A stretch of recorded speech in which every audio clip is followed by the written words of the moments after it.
Kericuhan hebat terjadi di Jalan Pondok Rangon, Kampung Baru, Kelurahan Harjamukti, Kecamatan Cimanggis, Kota Depok, Jawa Barat pada Jumat dini hari tanggal 18 April tahun 2025. 3 mobil milik kepolisian dirusak dan dibakar massa saat aparat hendak menjemput seorang tersangka.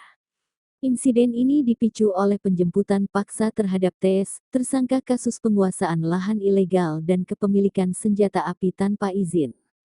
Ketika petugas tiba di lokasi untuk membawa tes, ratusan warga langsung bereaksi.